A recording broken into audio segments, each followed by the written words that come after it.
one. Right about now, this is Unconcealed. Welcome to the Unconcealed Talk Show. You're listening to one of New York's top syndicated shows, the Unconcealed Talk Show, featuring Mr. Naz and Diamond Dee. Real talk. This is the Unconcealed Talk Show. Ain't no more us grown together. You better be grown. I'm grown, so I better be grown. We're not grown together. You grown, I'm grown. Now we're going to just be grown together. Welcome to the Unconcealed Talk Show. I created my own table. I don't need to sit at nobody else's table. When he said that, I just thought it was so powerful. This is Unconcealed. I'm here. Live and in the flash. I'm looking at you. You looking at me. You don't see me. That means the workout program is working. Don't let nobody deter you from your vision. It's your vision, that's your walk. You know, so don't let somebody try to tell you how to walk your path. This is Unconcealed. We A are. mission without a goal is pointless. A mission without a goal is pointless. And we have a goal. This is the Unconcealed.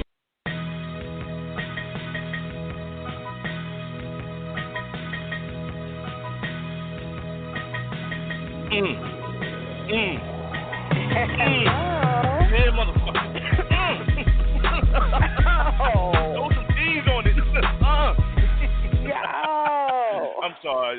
No, sorry. I had to come in with some little ampness. What's going on? Yo. Oh shit. The Yo, throw some intro. D's on it.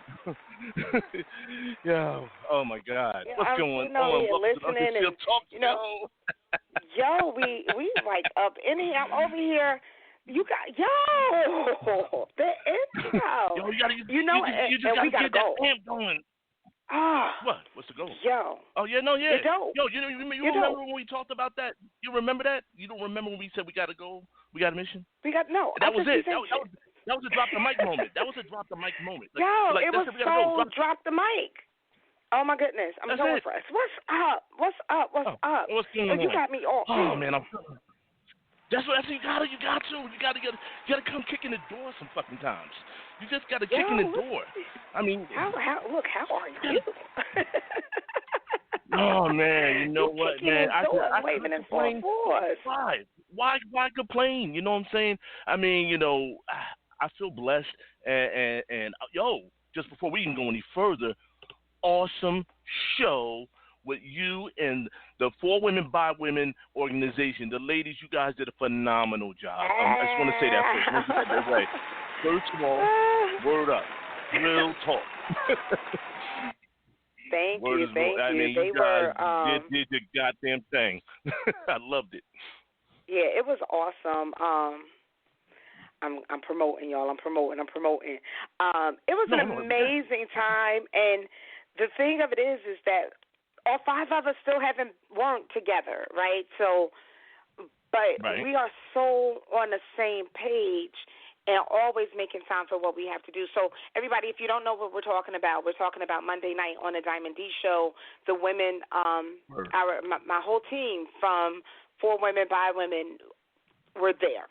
So, four of us were there in the studio in the flesh, and then Paula, because she's out making moves, she was in California prepping and learning. She got a new position, so she was out there training for that. So I guess as soon as her day was over, because the show started at 7, I don't know how she did it, but she a boss. So she was able to hold down the chat room and network, and it's just crazy. It's crazy. Okay. It was. So that wasn't all of us. There's one more member. Paula wasn't there. She was in the chat. So we got to do it again. You suggested that we do it again, and we most definitely will. Absolutely. We're just you so have a following, energized. and we want to follow you from the Louisiana. Toshiba LeBlanc, I want to make sure I say it correctly. She loves what you're doing. And I'm almost 9 times out of 10 believing you have another group of sisters over there in the Midwest and down in the southern region, New Orleans and Louisiana, that want to get down with this woman movement. So, why not take it down the East Coast? Let's do it. And that's what it's about. So, there's a lot. Women have a reputation for being envious and catty, right? And that's so not what we're on. So anybody, any groups that we can partner with and work with, we're trying to be national. We're trying to network. That's what the premise of For Women by Women is. So networking doesn't mean just networking within our own forum. It means networking with other organizations. So that's where we're. Absolutely. I mean, I'm a pat us on the backs. We on fire right now. No, you don't deserve that. No. Stand the fuck up. I mean, word up. I mean, it's dope. Like, I mean, and I'm loving all the energy that you and the ladies are bringing, and it's just infectious because not only with the Toshiba Simone's, like she loves the things that's going on from Rebirth Radio. She wants to be down, and she has a great following and a very strong political supporters. So, she wants to get down. So I know she's going to have to holler at you sooner or later. So we got to make that happen, because, we're going to go, you and the ladies are not just going to go national. We're going to proclaim it. Oh, look, I'm in the background. I'm just a brother. I'm carrying the luggage. And I say that, I say we because background. It is about women's empowerment. But I want all ladies and gentlemen, I want you to know, too, women being empowered does not mean that we don't need the support of our brothers. We need you. We need your backing. We need your support. We need your advice. So we're not out here saying we don't need no man. That's not the movement. The movement is we need to be capable of uplifting each other's and knowing when we need support and help and guidance and assistance. Women weren't put here on earth to run things and be alone. We were put here to partner with a man, but we also have to learn as women that we need to be able to be leaders. Don't get me to preaching. You know how I do. What's up? How are you? I'm feeling Hallmark moments coming. Yeah, they come. I'm in a much better mood than I was last week. I wasn't feeling shit. I know, because oh my God, your attitude last week. But you know what? You were professional. You still thugged it out. But you know what? We can't have that shit no more. It just can't happen. No, we won't. No, I'm sure that'll happen again. You gave me the buzzer. I'm sure that'll happen again probably next week. Whatever. And I'm entitled to, so I get a hall pass, right? So, I'm acting a little funky. You be like, this is one time, Negro. Yeah. I don't, Punch you right in your chest. You gotta give me that. Punch you right in your chest. But I'm not gonna be so hard on you because we talked about last week, right?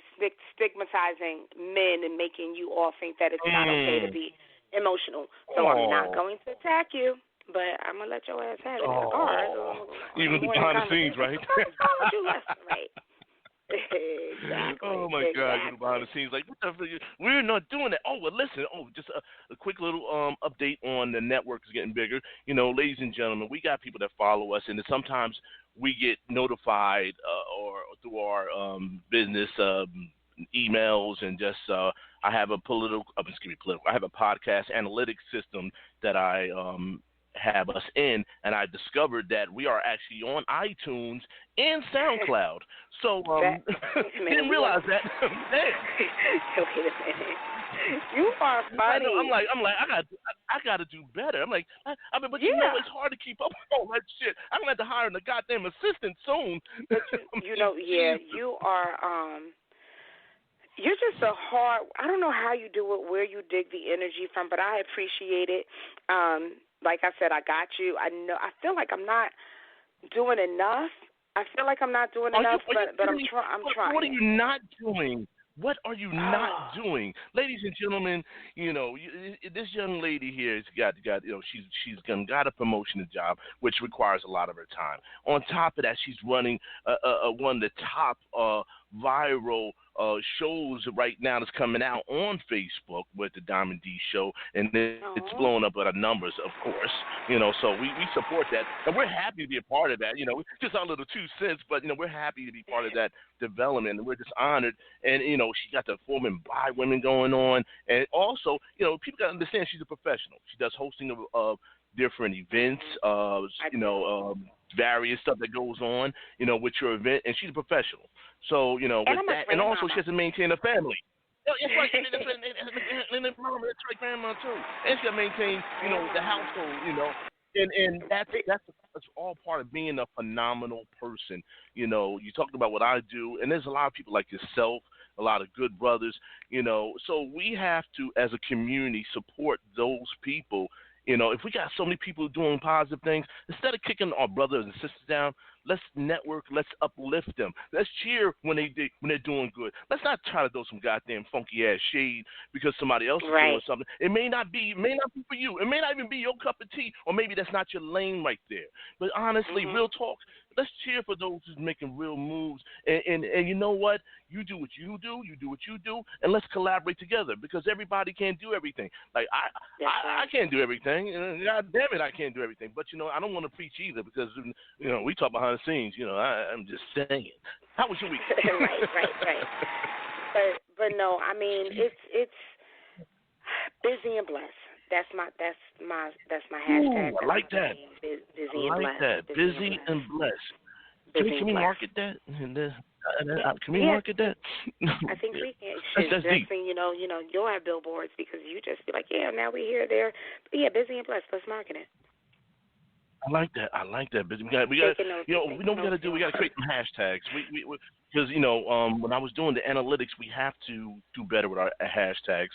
Because when people hashtag the Unconcealed Show, that'll allow them to come directly to us. And listen, if you listen to the sound of our voices or you rebroadcasting, listen to the rebroadcast, listen, we're on Instagram. Put in, you know, the Unconcealed Talk Show. We are on Facebook.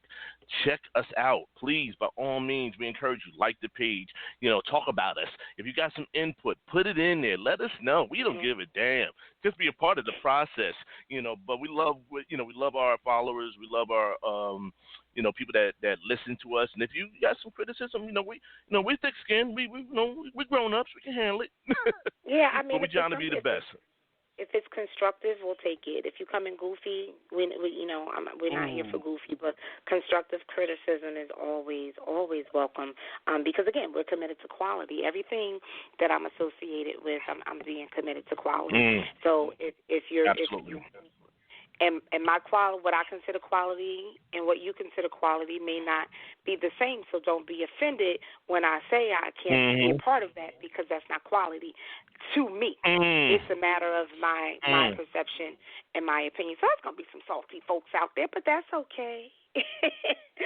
salty tastes good. Salty tastes good. No, that's right. They'll be just fine. They'll be just fine.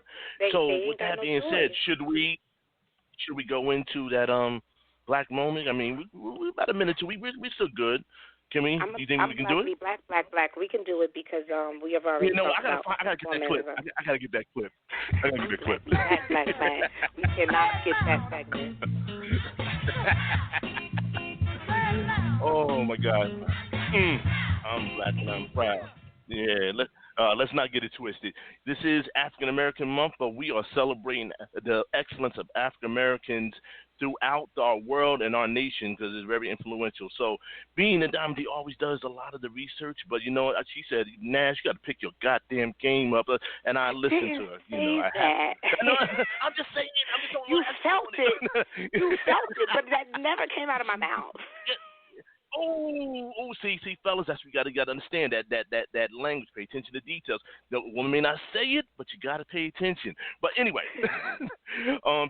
today's moment, we're gonna talk about an African American psychologist. His name is Kenneth Bancroft Clark. His work was essential in the case in Brown versus the Board of Education. He was widely known for the Dow study. The Dow study is when he took about 200 black children, and he gave them the option of picking between the the brown Dow or the white Dow. Now, based on the study, a majority of the children picked the white Dow. Many of those children was as early as 3 years old. Because of his findings, he was able to submit and also provide research study results to the Supreme Court, saying that segregation was a psychological damaging to all the children, and it played a role. So with that being said, the Supreme Court, based on that right there, put in the decision outlawing segregation in the schools. So we want to definitely salute him in that moment. And, of course, I know Ms. Diamond got research on this because when we was back behind the scenes on this, it's crazy that they use the Dow method, but it's still a debate because we still have children picking the lighter doll. I mean, is it society has it not changed? And we do. Brown versus Boyhead? First, before we do that, I also want to give a shout out to his wife, Mamie Fitz Clark, who was actually his partner in the study. So she was also a psychologist, and so I just want to give a big shout out. You know, I'm all about uplifting the women. Okay. And so it was Kenneth, and it was his wife was actually his partner in the study. That's why we're a team. I got you, just like she had him. So anyway, you know, the study is still used in psychology today, and if we don't let our brown children know how beautiful they are, even on the cartoons today, you know, we may not deal so much with obvious segregation. We are still segregated, right? It's not as obvious and it's not blatant and legal. You know, I can go to whatever school, public school, if I can afford to live in that neighborhood. But economically, we're still segregated because it's set up so that we can't afford to live in those neighborhoods. So I'm gonna say we're still segregated. But it's up to us as parents and grandparents and aunties and uncles to make sure that our brown babies know how beautiful they are. When I was growing up, I was not allowed to have white dolls. There was this Barbie that I wanted, and one side of her had blonde hair, and the other side, and I'm going back to the 70s, and you turned her head around, and the other side had brown. And I wanted that doll, and my father probably brought it for me. I don't remember who it was, but my mother was like, you better stop turning that doll to that blonde hair. Like, that's how it was. Like, you're beautiful, and you're not going to give in to the notion that blonde hair, because I wanted the blonde hair. She was like, I will cut all that motherfucking blonde hair off that fucking doll, you know. And, damn, your mom gangster. Good God. She was gangster. She was gangster. Damn, and then for my daughter, I passed that down. You're not allowed. She was not allowed to have white dolls, and there was a baby alive, and her aunt brought her that baby alive, and it was white. She was like, but it was the last one in the store, and I was like, well, then you should not have gotten it for her, because it just was not allowed. Fast forward to more integration in children, and I've matured, and the times have changed. So for my granddaughter, I don't want the black dolls, and I tell her, and you'll hear her say, if you catch her little videos on Facebook, I'm black and I'm proud. Like, we've been instilling that in her since birth. We sing a song, Me and Me, a Pretty Girl. I've been singing that to her since birth. She doesn't let anybody else. She's like, you know that song my grandmother sang to me, my granny sang to me? Me and Me, a Pretty Girl, you're the best baby in the world. And I say that because she needs to know she's beautiful. Now, we did somewhat of a disservice, and I'm going to wrap it up. We did somewhat of a disservice because for a minute there she was just like, I'm so pretty. Nah, you got to be smart too, little girl. So we're having that conversation now. You know, she's 4, and so we don't focus so much on she's pretty because she's got it. She's got that. So now we're focusing on you have to be smart. But she loves Frozen. She loves that fucking Frozen. Oh, that damn song again. Oh, that song. She loves those. I hear it in my head. I don't even know those two little heifer song names. Like, but she goes to the bathroom door and she knocks, and Elsa and but them little motherfuckers only come in white. That's, oh my God. But she loves them so much. So for Christmas, she got the Elsa and her sister. I don't know their names. And it to my core, I did not want to purchase these dolls for her because they were white. But she loves Frozen. But I can tell you this, proud grandmother, she got the dolls. She was like, they're nice and they're pretty. But she wasn't beat for them. She still went for her brown baby. So, you know, I think with yeah, she still went for her brown baby. She wasn't beat. And I paid attention to that because I definitely did not want to buy them. But I didn't want her to grow up I didn't want to introduce race so early. You know, we got to do better. We know better now, so we have to do better. And I was trying to do a little better than I've done than what I did with my daughter, because I've heard you cannot have a white doll. So I bought Elsa and her sister, and I was just like, well, let's see how this happens, because she also got brown babies, and she just was not beat. You know, they were nice, and she played with them, but she didn't look at them like, you know, they're so beautiful. We've also done such a good job with her. I'm just thinking back where she had the wig. A coworker of mine gave her like a princess wig, and I was like, "Oh, you look like a princess." She was like, "No, it's just a troll." I was like, "Yes, that black, yes." Oh, Like, no, it's just a troll. So I say all that to say, I was so happy. I was rolling, but I was just like, yes, because we've instilled in her black beauty.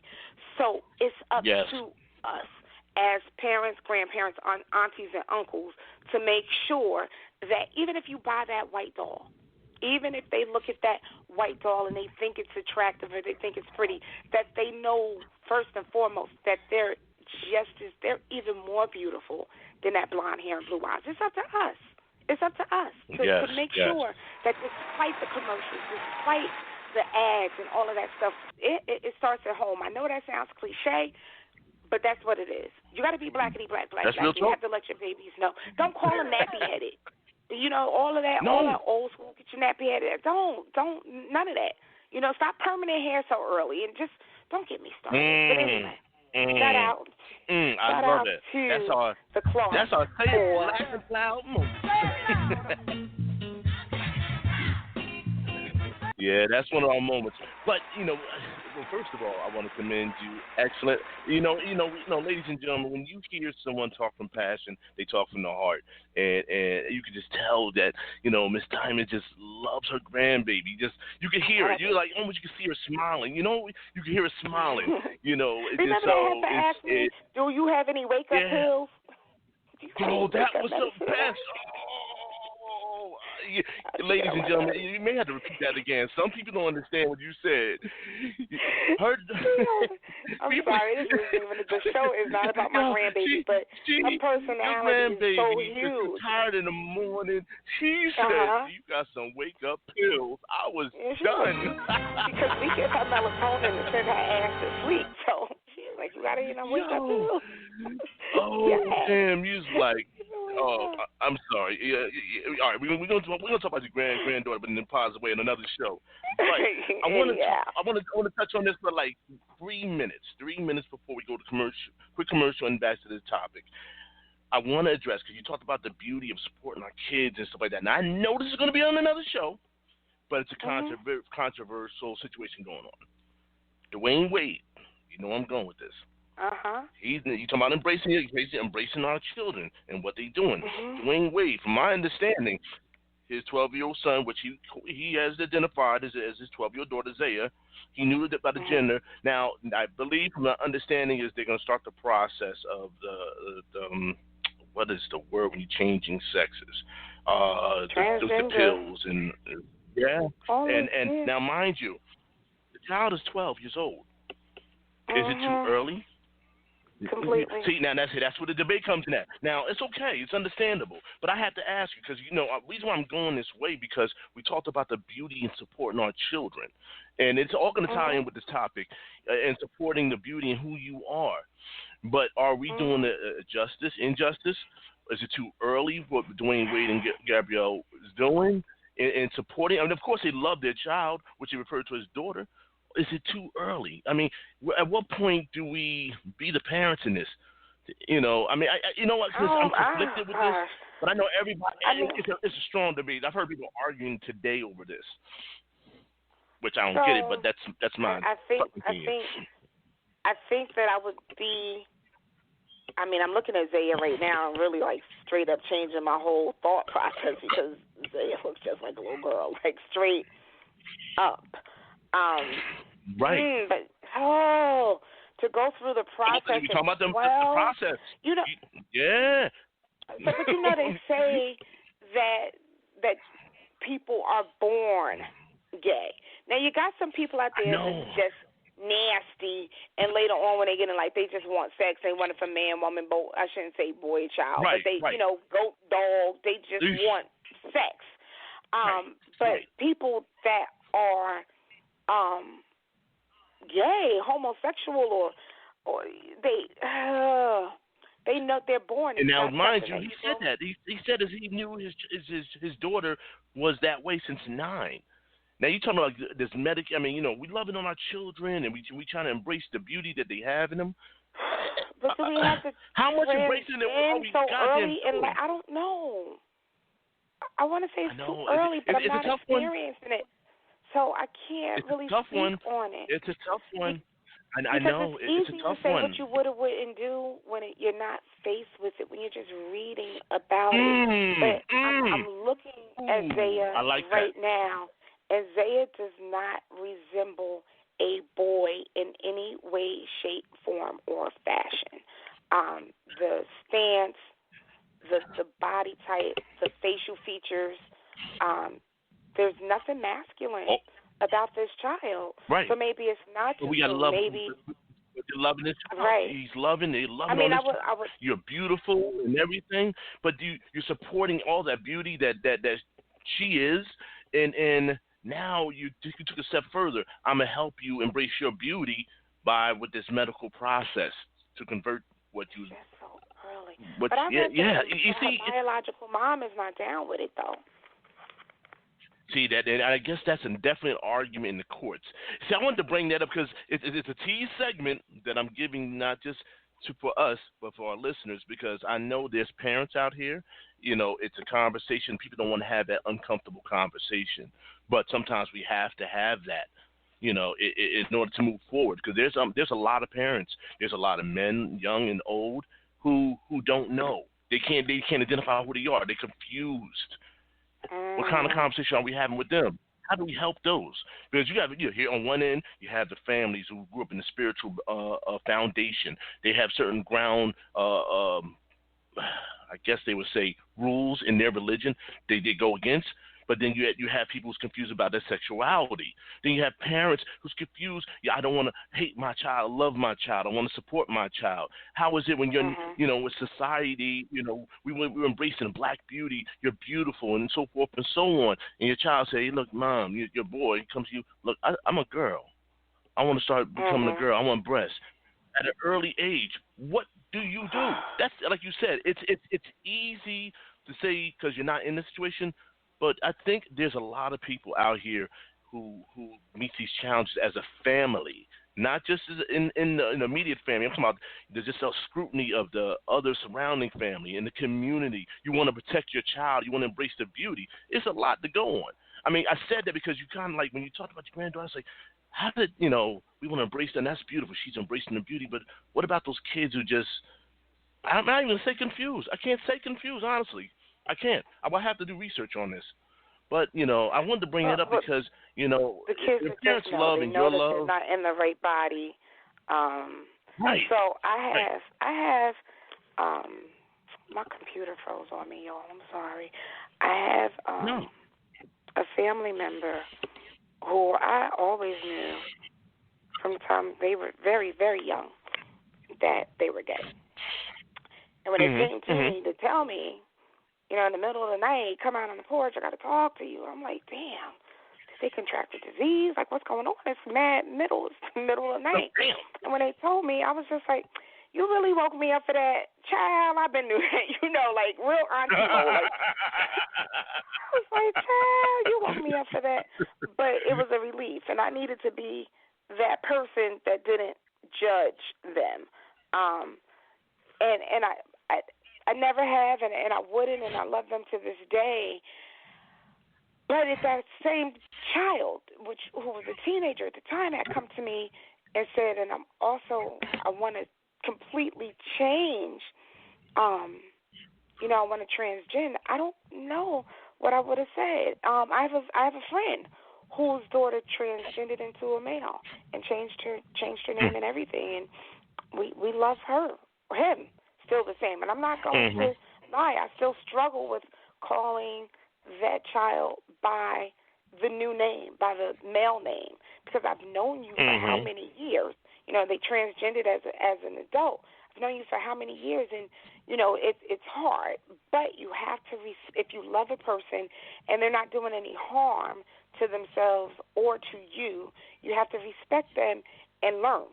Don't be judgmental. If you love them, you have to learn. Like you said, you got to do more research on it. You have to understand that that heart, that person that you love is still that person. The outside didn't match what they were feeling. So, it's easy to say, hell no, 12 is too young. But, again, as I'm looking at this child, I'm like, ain't nothing male about this damn child. Nothing. Interesting. Well, I'm glad. I needed your input because there's a reason why I went that route, But we're gonna go to commercial and we can come back strong with this topic. For those just tuning in to the Unconcealed Talk Show, yours truly, Mr. Naz, and of course with the one and only renowned Miss Diamond Dee. This is what we do. You're listening to one of New York's top syndicated shows, the Unconcealed Talk Show, featuring Mr. Naz and Diamond Dee.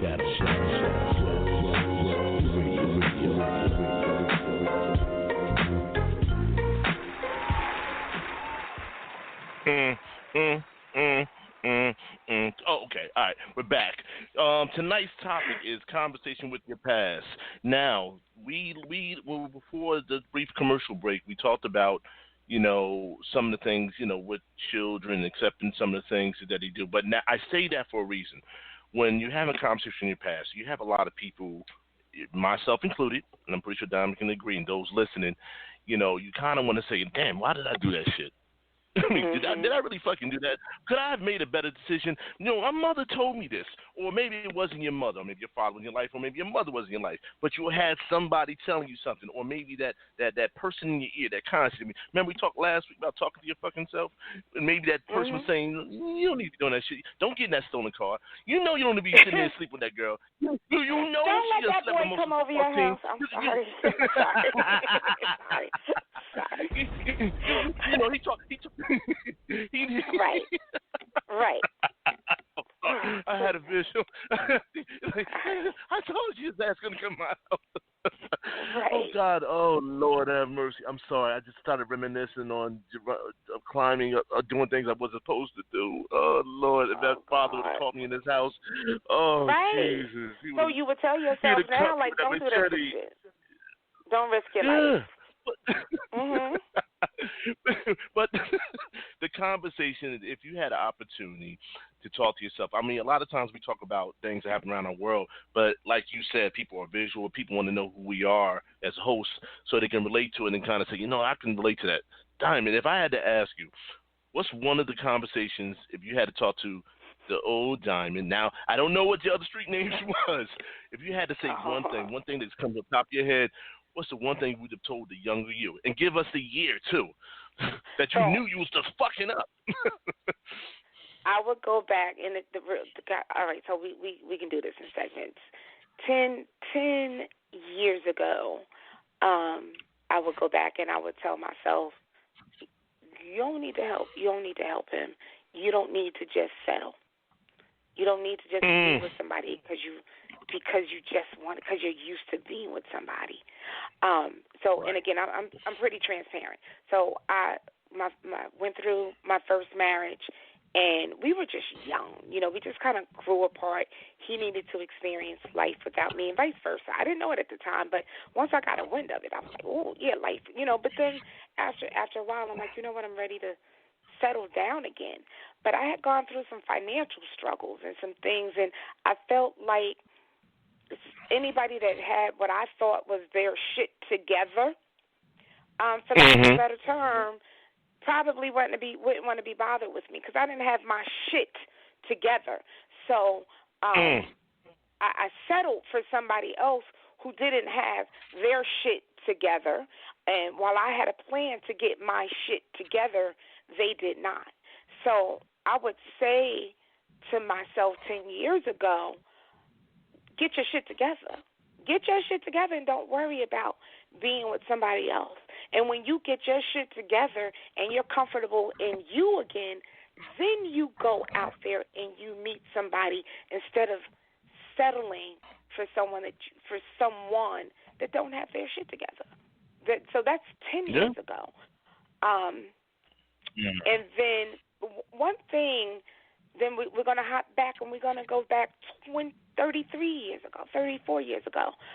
There was a time when I would say, how I yelled, don't let that boy in your house. When I had my daughter, I don't, to this day, I can't tell myself, I can't say to myself, don't do that, because she's such a blessing. Now, if you had asked me 20 years ago, what would I say? You know what I'm saying? I was in a different place, but my daughter is such a blessing that I couldn't say that to myself. But you know, 20 years. Pay them motherfucking credit card bills, even if it's just a minimum payment. Send them their damn $25. Oh, God. Oh, Jesus. Oh, you know, Lord have mercy. Like, run it from the minimum payment.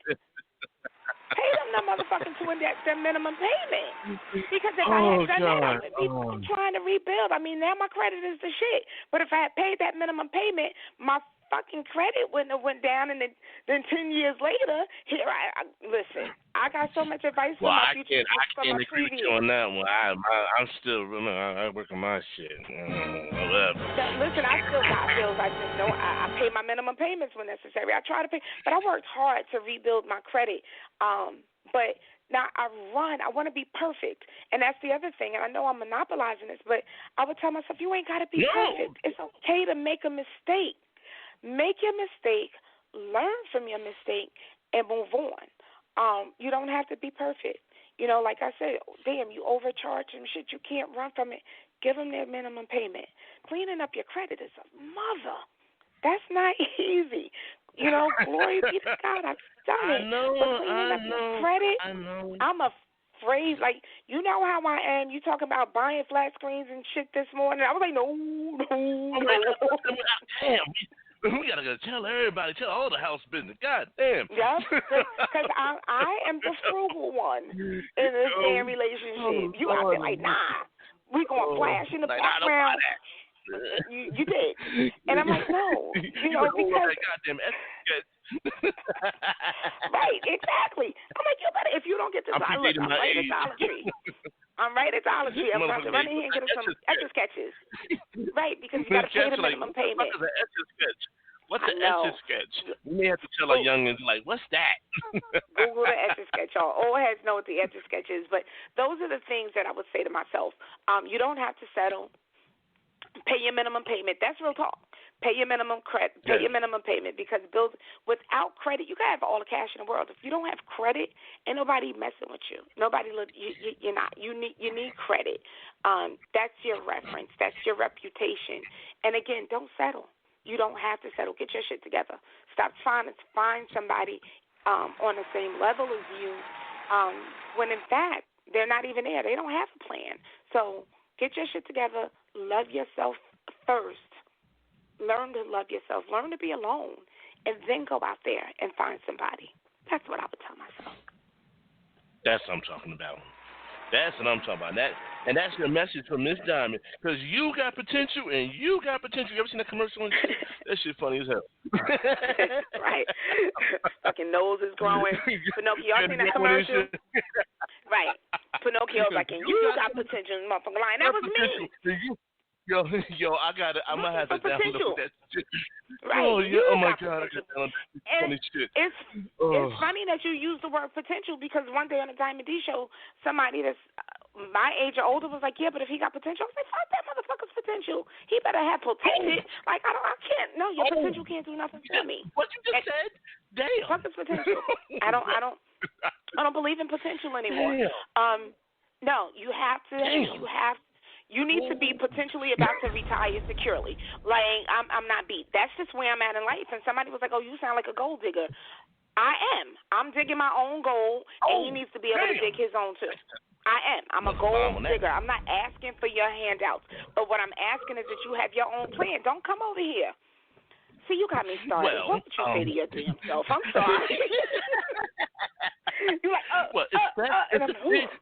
see, but you know what? I knew. I see with this topic, I knew that other side of the diamond would start popping out. I know. You're like, let me, because what happened is you're talking to yourself, and sometimes it's okay to do that. Now, I'm going to kind of borrow your timeline scenario. Lord, 20 years ago. 20 years ago was rough. You know, I can honestly say I felt like I lived 4 different lives. I mean, literally lived 4 different lives. You know, I have a gangster side, I have a wild side, I have a spiritual side, I have a side, I have a nasty side. And it ain't dirty, like not taking a drop. All right. Let me just clarify something. Someone hit me before and said, "Why you call yourself Nash?" I said originally the name was Nasty. I DJ Nasty throughout Jersey. Everybody knew me that. But as I got older, I started to evolve. I said, should I change the name because I didn't want a grown ass man calling me Nasty? It didn't feel good. It didn't feel right. So it could not happen. So I had to change that shit. But close friends call me Nasty. Anyway, 20 years ago, the first thing that comes to my mind was love yourself. I should have loved myself more. On the outside, it appeared that I loved myself, but I didn't. I didn't love myself enough, because if I loved myself enough, I would have made better decisions in who I was with, what I did. Sometimes telling no, it's okay to say no to family. It's okay to say fucking no, because if you don't love yourself, and you put other people above yourself, you don't have enough energy for yourself, because you're giving out your energy and your aura and your everything to everybody else. You don't have enough for yourself. You can't help nobody. Everybody says, they're just taking. So 20 years ago, I needed to love myself more. My decision making and what I did and what I was doing, because everybody seeing, hey, he got things going together. No, I'm struggling. So that's the first thing that came to my mind, loving myself. I didn't know how to love myself. Wow. It took loss of closeness. It took loss of I've gone through things in relationships before, and now I'm gonna go back. Let me see, now 30 years. Things happened to me which caused me to hide my pain through certain womanizing, because I grew up in an environment of womanizing with my father and my family. We was taught that this is okay to do this. The conversation and it was funny. Someone said, my sister, I never forgot, when my son was born, the sins of the father will wear upon the son. Basically, that means that the stuff that we do as parents, or stuff we do in life, will be upon, or that curse they call generational curse could be brought on your kids. It's not something that you want to do for whatever reason, however you believe, whatever your religion is, karma, Christianity, Muslim, whatever, or Jewish. You can put actually some of that same aura or that same curse on your kids. So if I had the option to talk to that person years ago, I'm going to borrow what Miss Diamond said. I had to get my shit together. I had to respect women enough. I may have not had the tools of people to, teaching me how to properly treat a woman. But I guess at some point I knew between right and wrong, and that voice in my head, I should have respected women. And what happened is, guys, I'm going to give you some girls. So I'm just like, oh, Lord, I got to say I got girls. And they have the audacity to look good. I'm like, oh, Lord, have mercy. Right, so, right. I'm like, damn, I made this bed. So if I can go back and talk to myself, not just loving myself more, but showing more respect for women at an earlier age. And me being I can't imagine it. I'm sorry. I just can't imagine you. What? You're oh, so Lord. respectful. We got to do All right, keep going. I'm sorry. Because it's hard to fathom, ladies and gentlemen, what he's saying, because he is the epitome of a gentleman, respectful. Listen, I have, if I can make a movie, I will put the Animal House to shame. I can put 50 Shades of Grey to shame. What else I can put to shame? Woo Chat, get our ratings up. Keep telling them. Yeah. No, but you are. I feel like you've had the conversation with your prior self already, because you've grown. But you know what? It took a lot of hard ass lessons. I mean, you ever talk to yourself like, you know what? A hard head makes a soft behind. I mean, I just wish I had the opportunity to talk to a younger me and say, you don't have to do that. And you know what? I don't know about you, but I was around people that was telling me, young brother, you don't need to do that. You need to do this. You know, instead of cutting class, take your ass to class. I don't need to be fucking starting no pile-ons in the hallway of Orange High School. You know, pile-on. I shouldn't be doing that. I should not be selling liquor to the rest of my football team at lunchtime. What's a pile-on? Yeah, absolutely. All right, those who know what a pile-on, you just take people, you just put them on the ground, everybody just jump on top of each other. Shit was exciting. What kind of arcade? Shit was phenomenal. This was during school. You know, selling weed to the math teacher to get a better grade, or trying to push up on your other social studies teacher, bringing her roses, talking about, you know, we need to hook up. See, I needed Jesus a long time ago. Wait a minute, you was trying to holler at your. They didn't seem old to you? Oh, come on. Come on. All right, listen. That's a whole nother show. Listen, every young man had that one older crush. And come on, tell me, there was something, matter of fact, I just thought about it. Shit. You know, there was some young ladies in my school that knew we were smashing some teachers for a better grade. And even in college. Oh, come on. We all know that. We've been there. But that's a whole nother damn show. Yeah, I know that the ratings going to go through the roof if we ever talk about some of this stuff. But I'm saying is the conversation that I needed to have was to become more morally stable as a young man, as a teenager. But I didn't have the foundation. I grew up in also an environment in a time where it was men, you know, if you dominate women, you do this and so forth and so on. So I think a lot of times our past is dictated how we grew up. You know, everybody grew up in different environments. Everybody grew up different ways. Some people didn't have the resources or the support system to know how to do better. You know, when you living in an urban area, do better, you got to know better to do better. And hell, if the mama or the daddy don't know better, how they gonna fucking teach you? How they gonna teach? You know, exactly, and that goes to today. And then the same people that was showing their ass, don't you find it crazy? They all of a sudden become, you know, the holier of thous, the pastors and the deacons on the board. They're like, right, yeah, I said it. Right. Those are the same all ones. the time. Like, hold up, yeah, all the time. I remember you. You used to strip over it down in the neck. I remember your ass.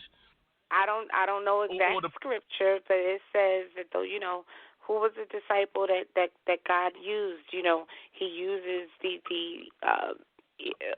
let me Google my scripture. That's a shame. You gotta Google scripture. Paul was a disciple. Yeah. He was considered one of the drunks, but He used him the most. He says, you know, He used him the most. He did. He used them the most. So you have to. Yeah. So that's. I'm gonna say that's why we have those people leading or sitting in the pulpits. You know, deacons and deaconesses. I guess, because they got experience. But the crazy thing is that when you think back and it's too late for us. I don't want to say it's too late, but you can't say a damn thing. What happened, right? What happened. Yeah, you learned from it. You've grown. You've turned into the person that you are today. Fortunately, we turned out well. Others not so well. But what do you do? Because you can't go back and talk to yourself. It's done. What do you do to make up for that? You know. You know what? To me, I got an answer for that. You first. Go ahead. I want to hear your answer. No, I mean, we're probably on the same page with this shit. I think it's the past. It's the past that we gone through, and then the conversation we didn't have. The conversation that we're having actually with our past is now, because we're talking to ourselves now because we learned from the past. So the conversation we're having, we then brought that past up to present. So we're having that conversation now. So we say, you know what, I did this, that shit didn't work. Like same thing that you said, you don't have time for that. You don't have time to be trying to uplift somebody, you know, or you know, in the spouse or whatever. And you know, you need to come right from the door because you're having that past experience with yourself right now. And I think a lot of times when people look at their past, I wish I should have did this. Hold up, all right, you wish, would have, could have, should have. That shit is over with. Bring that shit that you went through and you learned from, let it be a motivating factor in what you're dealing with present. So that's, you bring that past present and talk to that present. Say, you know what, I learned from this past situation. This is how I'm going to go forward. But I ain't going to fuck up again. I'm going to, as you say, get my shit together. Yeah, get your shit together. And, you know, the other thing, the other side of that is to do exactly what we're doing. You and all of your outlets, and myself included, talk about it. Don't be ashamed about it, because somebody else can learn from your experience. You never know who's listening. So many people come to me and say, Diamond, I look up to you. And I'm like, me? And that right there keeps me grounded now, keeps me, I'm not going to say on the straight and narrow because I'm definitely not on that, but it keeps me making sure that I do things in decency and in order, because there are people that are looking, and these are not just children. These are adults, children too, younger adults too, but adults that actually look up to us as other adults. So with that being said, don't be ashamed to share your story. I can't go back and talk to myself. What's done is done. But I can learn from it, and I can share. I can impart my wisdom on somebody else that says, look, don't do that. Be stronger than that. Be better than what I was. I always tell people that don't be like me. Be better than me. Thank you for the compliment. Don't be like me. Be better than me. But don't be ashamed of your story. No matter what it is, tell it, because you've grown past that. And now somebody else can look at you and say, damn, I'm in that same situation, and I'm ashamed to talk to anybody about it. And they still don't even have to talk to me about it. But by me talking and telling my story, they feel okay. They get a piece of advice. I don't need to know your business. Like when I got my promotion, I put it out there, from 14-year-old teenage mom to director of a Fortune 500. And if you happen to know the in-between story, good for you, but that's not what it's about. It was about inspiring somebody else to say, you can do this. I won't say I would go back to myself and say, don't have that baby, because that baby directed my path. I believe that I was a Jewish mother for a reason, because I grew up dead ass in the middle of the hood, dead ass. In the middle of the hood. And a lot of people that I grew up with are on drugs or dead. And I believe that my daughter saved my life. I always say that. I wasn't on drugs. I didn't do anything like that. But if I didn't have that child to protect and to take care of, I could have ended up that way. So I never would go back and say, oh, don't have that baby. I wouldn't. I'm grateful for that. But what I will do and continue to do is use myself as an example. So I can't go back and talk to 14-year-old Denise. Can't even go back to talk 10 years ago and talk to blah, blah, blah, blah, year old Diamond. But I can share my story to encourage somebody else. Yes. I ain't putting my whole age out there. Oh my God, I love that. You touched the nerve for me. You know that, right? Why? You really touched the nerve. I mean, I can honestly say, and I would have to agree with you. I learned from my past, but you know what? A friend of mine's on one of my former shows, Edward L. Fairley. Salute to my man, Edward L. Fairley. He used to say, "Why not you?" I'm like, what the fuck are you talking about? What are you talking about? He had this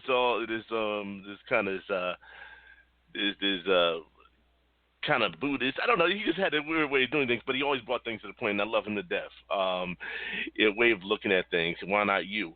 And you said it was meant to happen for you to have this child. It was meant for you to walk that path. It may not be the path you want to walk, but for whatever reason, now this is me letting open who I am. I'm high with the spirituality. I'm high with karma. I'm high with believing. I believe that our path is preordained for us.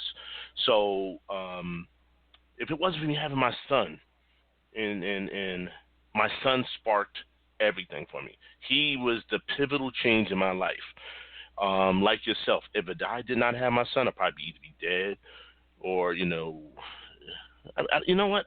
I don't know. I can't speculate where I would have been, but I know that he's the most powerful change in my life, and I knew I became a better man because of him. Because it forced me to say, "Hey, look, we're going through some struggles. We're going to make it." And he was able to see that, and he recognizes that, and it made me look at life different, and that started the process. There was still some bumpy things because there was no book on this parenting thing. There was no book on it. But I gotta honestly say, that part of the past, I may have said, "Oh, I messed with that chick." You know what? It's not that we can't talk to our past, but we can talk to our present and learn from the past and use it to make ourselves better. We tell our kids and share our stories, and like you just said it. We have to provide that platform. We have to share our testimonies with people, our stories. So, whether you get something from it or you don't, you just learn from it. But if it gives you something, say, you know what, I heard this before, I've seen this before.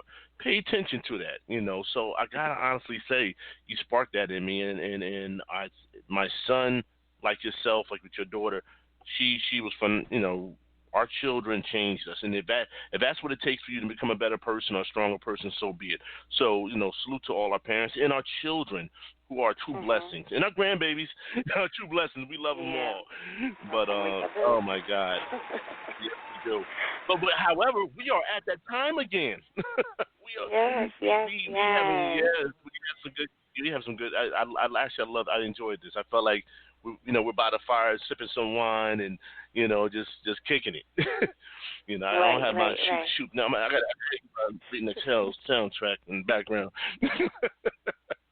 But I enjoyed this conversation. I really did, because it allowed me to reflect on where I'm at in my life and kind of do a bookmark check of where I need to be, and kind of remind me, it's to be humble, humble about my past and keep on going forward. So that's why I enjoy doing what I do with the community. I enjoy doing what I do here with you, of course, and just being a platform. I think we said this before. A gentleman told me a long time ago, use your platform wisely, whatever it may be. And he said that's kind of been a part of who I am now. It's a platform. What I was doesn't mean who I am now. Period. That's it. But oh my God. So what do we got? What do we got going on? I mean, I just felt like we just had a therapy session. Yep. We had a therapy session, so I ain't getting paid to promote nobody's nothing, and For Women by Women's lunch is sold out. So if you want to know what we're doing, you can go to the Diamond. Look how my attitude changed since the beginning of the show. You can go to the Diamond Dee Show page. You can go to the Unconcealed Talk Show page. You can even follow Shadow Worlds to find out what's going on. Big shout out to Basement Light. If you want to listen to some music after we're off air, hop on over and check them out. They're playing some house music. DJ Red is on tonight. Seven Red, my man. Can I tell everybody that soon they're going to be able to see us? No. Listen, you said it earlier. We're going to support those who support us, and we're going to. That's right. Let's get it popping. What you got? So, no, I just want to tell everybody. I don't think you talking about the same thing. I don't know, but everybody, I'm finally convinced Naz to do our broadcast so that you can actually get a video and this audio. So we're just going to continue to spread our reach and expand our platforms and allow you to see Mr. Nasty Naz and see. We're gonna be doing this damn thing. Because Diamond convinced me. Yeah, I did. What's up? I did Jedi mind trick them, but that's what's coming up. We are definitely committed to giving you a quality show. Please tell your friends to tune us in. You can catch us every single Wednesday at 7 p.m. Did I Amen. No, that's perfect. I mean, listen, you guys heard it. You can catch the rebroadcast on Shadow Worlds. That's with Z.com. You can check out that. And also you can check out the rebroadcast of the Diamond Dee Show on Shadow Worlds, as well as our brothers' Basement Life rebroadcast will be on Thursdays. So we got a great network. And also salute to Rebirth Radio and Magazine. Fridays. No, we're going to – oh, that's right. Can't forget about Classic Vibes. I got a treat for you guys. My man Tech One's been holding me down. You know what? You're gonna hear me this Friday. Naz is gonna be rocking the Classic Vibe, so check me out. I'm gonna go in. All right. Yeah, I'm gonna go in. I'm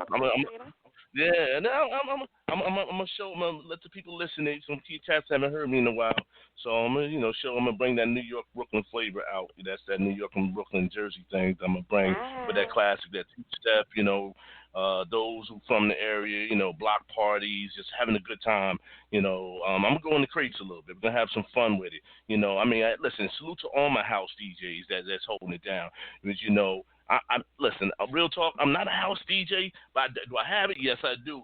But, my things, I enjoy all music. I love all music. Yeah, but I love that feel good shit and music. Oh my God, I can do that all day long. But anyway, again, shout out to Rebirth Radio, Rebirth Magazine, coming out with Rebirth Chronicles, and I'll be listening out for that. And all we can say from me, Diamond D, whatever you do in life, stay blessed. Own your greatness. Don't let no one take that away from you. Diamond, any last words before we close it out? Nope, I just echo your sentiments. Own your greatness, everybody. And we'll catch you next week on the Unconcealed Talk Show. Word. God bless. Welcome to the Unconcealed Talk Show. You're listening to one of New York's top syndicated shows, the Unconcealed Talk Show, featuring Mr. Naz and Diamond Dee. Real talk. This is the Unconcealed Talk Show. Brought to you by Shadow Wealth Media out of the New Jersey and New York area.